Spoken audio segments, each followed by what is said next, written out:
languages. And it's about those 3 years that I want to talk about. Because my language acquisition process was very different from that of my peers. In that it was never this stressful, strenuous, difficult, seemingly impossible task, but rather something enjoyable, fun, exciting. I loved it, every single moment of it.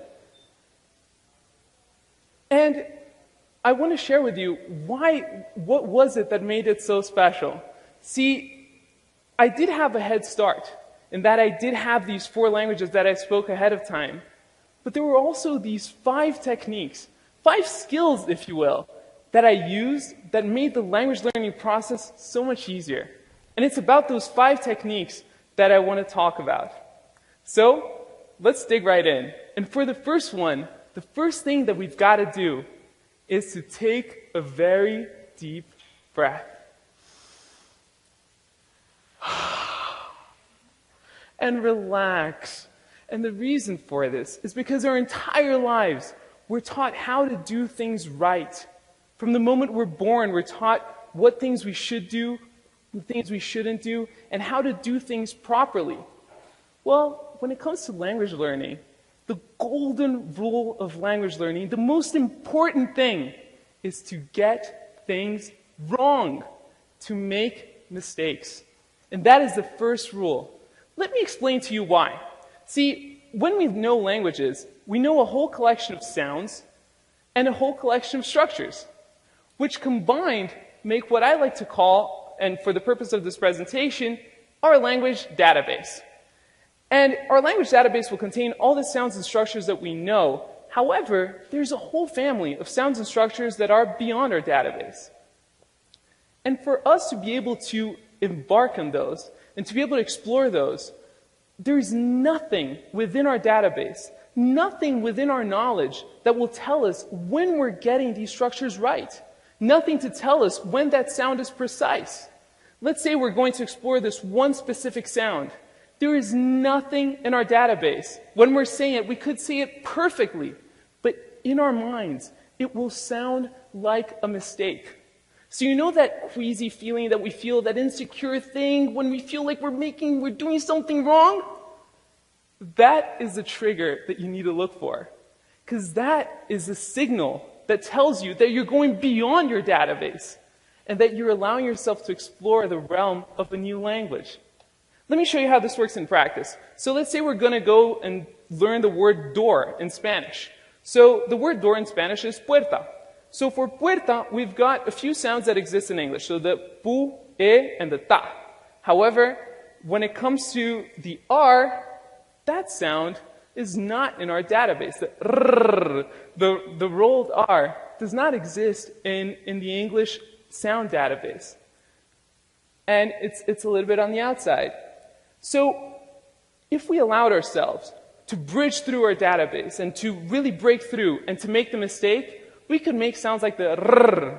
But instead, what sometimes happens is that we get the closest relative of it that is within the database, and that is the r sound. And that r sound makes something that sounds like puerta, which doesn't mean a thing in Spanish. It actually doesn't sound too charming, and it doesn't tell you too much. So for the first technique, allow yourself to make that mistake so that sounds like puerta can come out. And now let's go to the second one. For the second one, I'm going to need some of your collaboration. We are going to read these 4 beautiful words, and on the count of 3. So let's start with the first one. On the count of 3. 1, 2, 3. Mao. Perfect. The second one. 1, 2, 3. Perfect. Third one. 1, 2, 3. Perfect. And the third one, the fourth one. 1, 2, 3. Let me show you what happened when we did this. We get these 4 words and we put them through a sort of American English filter. And we get something that looks kind of like this. And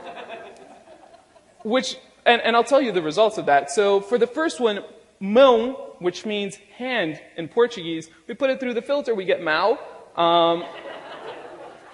For the second one, we get coco, which is coconut in Portuguese, or cocô, which means poop. we put it through the filter and we get a warm cup of cocoa. And for the fourth one, we have 火, which means fire in Chinese. And we get, if you're feeling really creative, maybe a dude doing karate. But anyways, they don't tell you much about how these things are pronounced. And if you think it's only one way, only if you're going from English to a different language, think about non-native speakers and try to explain to them that this is pronounced though, and that this is pronounced thought, and that even though they look almost identical, they have nothing to do with one another. Or try to explain to them that this is enough and that this is just simply wrong. See, there is nothing useful about using that foreign alphabet when you're trying to learn the language. Why? Because it will give you wrong signals. So what is the second technique? Scrap it. Scrap the foreign alphabet. Let me give you an alternative of how you can go about this. This is a Brazilian currency, and it's spelled like this. So on the count of three, can we all say the name of this currency? 1, 2, 3. Yeah. We have some people who know the spelling. Yeah, real for the most part. And as useful as this might seem, it doesn't tell you a single thing. And when you're speaking Portuguese, real means nothing. Let me give you an alternative. See, in Portuguese, the way that you say real is real. So let me teach you how to say it. So on the count of three, let's say he. So it's he, but without the e sound. So 1, 2, 3, he. Perfect. And now let's say ow. It's like ouch, but without the ch sound. So it's ow. 1, 2, 3. Perfect. So he. Ow. He. Ow. He. Ow. Real. Real. Perfect. Now you all sound like passionate Brazilian capitalists. And so why would we go and use something that looks like this, that looks real, when instead you can use something that looks like this and gives you so much more information about how to say something in a foreign language? And that puts us in a really good spot, because at this point we allowed ourselves to break through our database and to make mistakes, to go into that uncharted territory of a new language.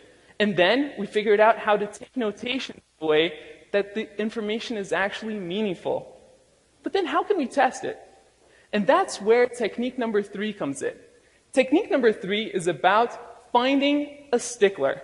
So finding someone who's detail-oriented and who won't let you get away with the mistakes. And more than finding someone who's really that person, the guru for the language, it's more about establishing the right sort of relationship. Relationship with someone where they will correct you. They'll feel comfortable correcting you and making sure that you're getting to that spot you wanted in the language. But at the same time, someone who will encourage you to get things wrong and to make those mistakes in the first place. And sticklers could be your teacher, it could be your tutor, it could be a friend, it could be someone on Skype or Craigslist. It doesn't matter. You can find sticklers all over the place, and with technology, it becomes a lot easier to find them. And then it's time to practice. And for practicing, we've got the 4th technique. See, I always thought I had this thing that was a little bit of a Sid craziness that I did, and then I realized how useful it was. I always did what I like to call shower conversations. And shower conversations are exactly what they sound like. When I was learning a new language, I would stay in the shower for a few minutes, and I remember having all these discussions. I remember when I was learning Chinese, and I would haggle and try to get 2 yuan more to get that wonderful dumpling and getting the discount. Or I would go to Roma and I would ask for directions to the best piazza. It was amazing. And the beautiful thing about a shower conversation is that it allows you to find wherever you have a gap in your knowledge, because you're having the conversation on both ends. For example, it's easy to ask for directions. How about receiving them? Or even better, giving directions? Well, the shower conversation forces you to have both sides of the conversation. And you don't need to have them in the shower. The wonderful thing about them as well is that you can have them anywhere. So you can have them in the shower, in your apartment, walking down the streets, in the subway. And seriously, if you're in the subway speaking to yourself in a foreign language in New York, you'll fit right in. You're fine. And it's great because you don't depend on anything or anyone to get your practice. And I did this for years, and later on I found out that professional athletes do it too. Michael Phelps is known to visualize every single one of his races several times over before jumping in the water. Worked great for him, and it works great for me too, so it would work for you as well. And now, let's go to using the language. Because up to now, it's great. We figured out how to do all these things that puts us in a really good position to use the language. And for that, I recommend you finding a conversation buddy. And to find a conversation buddy, I recommend you follow what I call the buddy formula. And that is a way that you can make sure that your incentives are always aligned to use the new language. So for that is, the target language should be your best language in common. Why? If you're anything like me, you like to learn languages so that you can communicate with more people, so that you can reach out and understand a little bit more about their brains and their hearts. And so if we try to talk to someone in a foreign language that both of us don't do really well when we could be speaking English or whatever language you're more comfortable with as a pair, odds are that you're going to revert to that language that is easier. So I recommend you find someone where your best language in common is your target language. And if you can't find one locally, try technology, or if you can travel, that would be perfect. There's a problem with that, and I realize it, because it's difficult to find someone that fits that profile exactly. Well, I've got good news. And I found that out when I was at work, and one of my colleagues, he's a linguist too, he speaks a ton of languages, and our best language in common was definitely English. Our second best language in common, definitely French. But we always spoke in German to each other in the office. Why was that? It was because there were people in the office who spoke English. There were people in the office who spoke French. But we could talk about Friday and Saturday night in German, and nobody had any idea what we were talking about. So it can also be your best secret language in common. And it becomes such a convenient tool. You can have that with your friends, and you get a sense of privacy in public. No matter where you are, you can have a private conversation.